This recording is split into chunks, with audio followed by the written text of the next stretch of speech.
बिस्मिल्लाहिर्रहमानिर्रहीम। हज़रात, आज मुख्तसर बुखारी शरीफ की एक हदीस का मुताला करेंगे। ये भी किताबुस सलात की हदीस है और इमाम बुखारी रहमतुल्लाह अलैह ने इस पर जो बाब बांधा है, बाबुत तक़ाज़ी वल मुलाज़मतु फ़िल मस्जिद, कि मस्जिद में कर्ज़दार से कर्ज़ का तकाज़ा करना और उसके पीछे पड़ना या उसको पकड़ना और गिरफ़्तार करना, क्या ये जायज़ है या कि नहीं। ये मुख्तसर बुखारी शरीफ की हदीस नंबर 287 है और तरतीब के लिहाज से बुखारी शरीफ की ये हदीस नंबर 457 है। अन काब इब्न मालिक रज़ियल्लाहु अन्हु अन्नहु तक़ाज़ा इब्न अबी हदरदिन दैनन कान लहू अलैहि फिल मस्जिद फ़रतफ़अत अस्वातुहुमा हत्ता समिअहा रसूलुल्लाह सल्लल्लाहु अलैहि वसल्लम वहुव फ़ी बैतिही फ़ख़रज इलैहिमा हत्ता कशफ़ सिजफ़ हुजरतिही फ़नादा या कअब क़ाल लब्बैक या रसूलल्लाह सल्लल्लाहु अलैहि वसल्लम क़ाल दअ मिन दैनिक हाज़ा व औमअ इलैहि ऐ शत्र। क़ाल लक़द फ़अल्तु या रसूलल्लाह सल्लल्लाहु अलैहि वसल्लम क़ाल कुम फ़क़्ज़िही। रवाहुल बुखारी। हज़रत काब बिन मालिक रज़ियल्लाहु तआला अन्हु से रवायत है कि उन्होंने अब्दुल्ला बिन अबी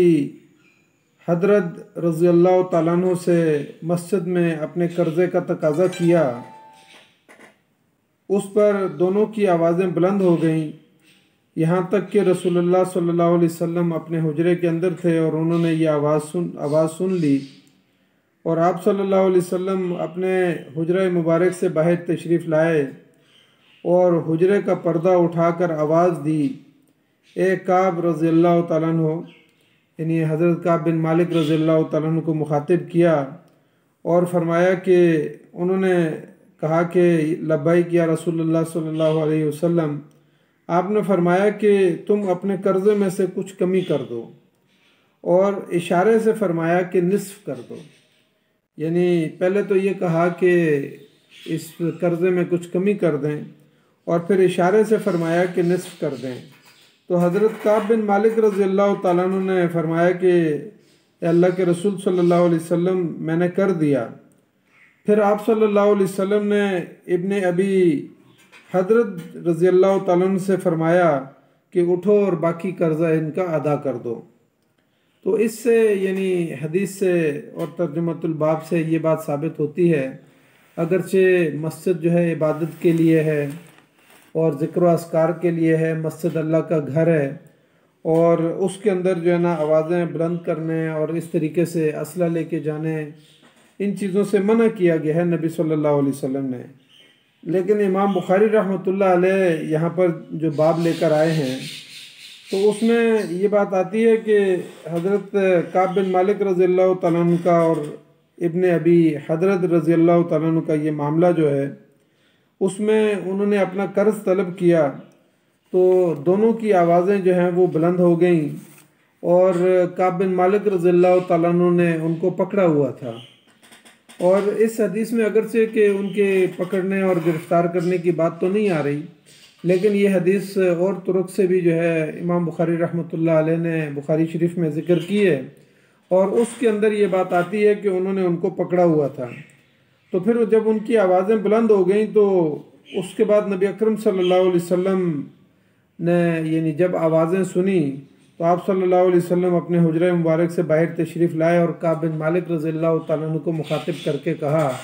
कि अपने कर्ज़े में कुछ तख़फ़ीफ़ कर दो और हाथ के इशारे से कहा कि उसको निस्फ़ कर दें, तो उन्होंने कर दिया।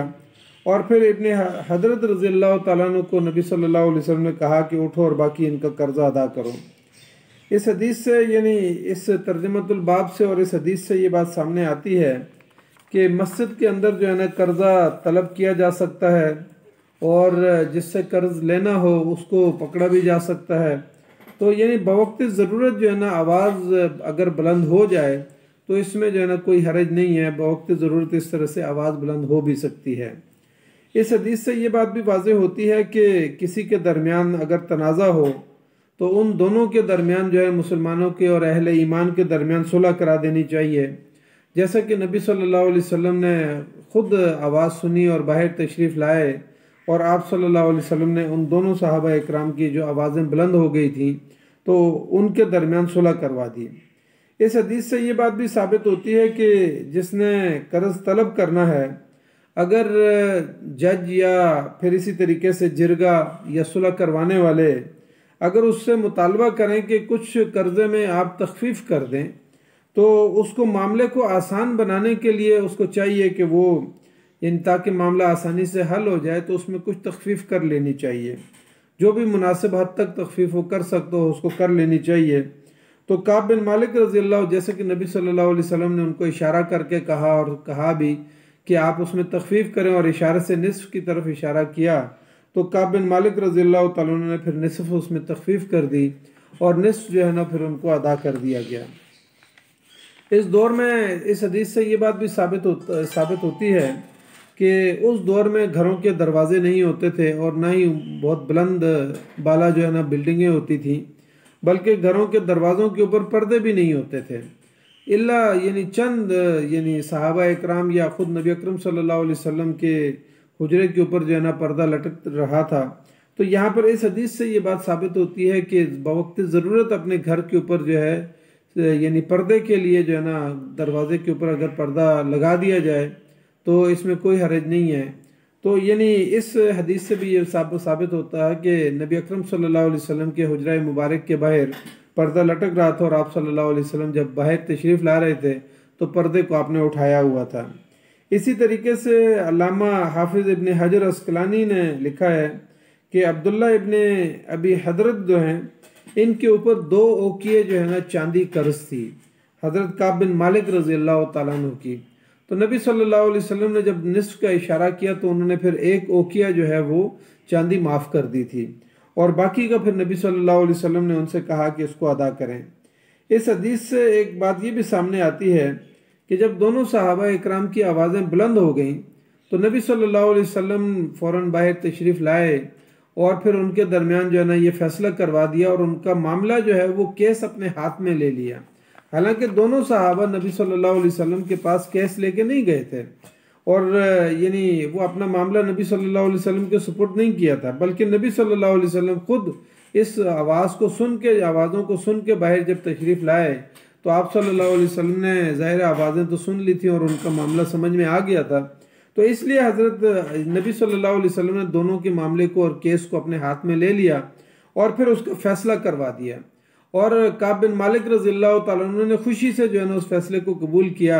और निस्फ जो है ना वो कर्ज छोड़ दिया और फिर उनसे कहा इब्ने अबी हदरत रज़ी अल्लाह तआला अन्हु से कि ये बाकी जो कर्ज है ये अदा कर दें। इससे ये बात साबित होती है कि आज हमारे मीडिया पे अखबारात में या इस तरीके से जज के सामने या जस्टिस के सामने या कोई चीफ जस्टिस हाई कोर्ट हो या सुप्रीम कोर्ट हो उसके सामने अगर कोई मामला पेश हो जाता है या उसको इत्तला मिलती है उसकी और वो ये समझता है कि इसके ज़रिए से अफराद या जमात या इसी तरीके से मुल्क को कौम का नुकसान है, तो वो या फिर इससे लड़ाई और झगड़े का खदशा है कि कोई खदशात हैं कि अफराद के दरमियान और जमातों के दरमियान कोई झगड़ा होने का इम्कान है या फिर इसी तरीके से कुछ और मामलात जो मामलात ज़िंदगी आज हमारे माशरे के अंदर बेशुमार मामलात होते हैं, तो अगर चीफ जस्टिस के नॉलेज में ये बात आ जाती है और उसके इल्म में आ जाती है कि उससे आगे खराबी का अंदेशा है तो चीफ जस्टिस जो है ना वो सोमोटो एक्शन ले सकता है। आज हमारी अदालतों में इस बात को सोमोटो एक्शन के नाम से गर्दाना जाता है और इस्तिलाह इस्तेमाल की जाती है। तो ख़ुद नबी अकरम सल्लल्लाहु अलैहि वसल्लम की ये सुन्नत है कि इस मामले के अंदर नबी सल्लल्लाहु अलैहि वसल्लम ने सोमोटो एक्शन लिया था और आप सल्लल्लाहु अलैहि वसल्लम ने फिर उन दोनों के दरमियान फैसला कर दिया। तो कोई भी जज जो है वो नबी सल्लल्लाहु अलैहि वसल्लम की इस हदीस के मुताबिक और सुन्नत के मुताबिक वो किसी भी केस के अंदर या किसी भी मामले के अंदर, चाहे वो हुकूमत का हो या अवाम के मुफाद का हो या कोई किसी नुकसान का लड़ाई झगड़े का कोई अंदेशा हो, तो उसमें जो है ना चीफ जस्टिस साहब जो है ना वो सोमोटो एक्शन ले सकते हैं और मामले की खुद समाअत भी कर सकते हैं, एक दो पेशियों के अंदर जो है ना वो मामले को हल कर दें, और या फिर यह है कि उसको किसी तफ्तीशकार के हवाले कर दें और वो तफ्तीश करके किसी एजेंसी के हवाले, और उसके बाद जो है ना वो उसकी रिपोर्ट पेश कर दें और चीफ जस्टिस साहब उस मामले को रफा दफा कर दें और उस मामले को हल कर दें, ताकि आगे जो अफराद के दरमियान, जमात के दरमियान, जमातों के दरमियान या अकवाम के दरमियान कोई इस तरह का अंदेशा पैदा होने का ख़तरा हो तो उसको जो है ना वो यानी कबल अज़ वक्त जो है उसको यानी निपटा सकते हैं। क्योंकि यहाँ पे इस बात का अंदेशा था कि ये मामला बढ़ता चला जाएगा, तो नबी सल्लल्लाहु अलैहि वसल्लम ने सुमोटो एक्शन लेके जो है ना उसको मामले को हल करवा दिया और दोनों के दरमियान सुलह करवा दी। तो इसलिए जो है ना अदालत अगर इस तरह का एक्शन जो हमारे कौमी मामलात होते हैं या अफराद और जमातों के मामलात होते हैं उसके अंदर अगर वो सुमोटो एक्शन लेना चाहे तो वो ले सकती है। इसलिए यानी इस हदीस से एक कानूनी और दस्तूरी नुक्ता जो है ना ये बहुत गहरा हमारे सामने आता है। तो अल्लाह ताला से हम दुआ करते हैं कि अल्लाह ताला हमें इस हदीस के ऊपर जो है अमल करने की तौफीक अता फरमाए और आपस के बाहमी मामलात को जो है ना आसानी के साथ और मुख्तलिफ पंचायत और जिरगे के ज़रिए से और अदालत के ज़रिए से आपस में जो है ना म्याना रवैया इख्तियार करने का और एक दूसरे के साथ ताल्लुकात में बुर्दबारी और नरमी जो है ना इख्तियार करने का हमें अल्लाह ताला तौफीक अता फरमाए। जज़ाकल्लाहु खैर। अस्सलामु अलैकुम वरहमतुल्लाहि वबरकातुहू।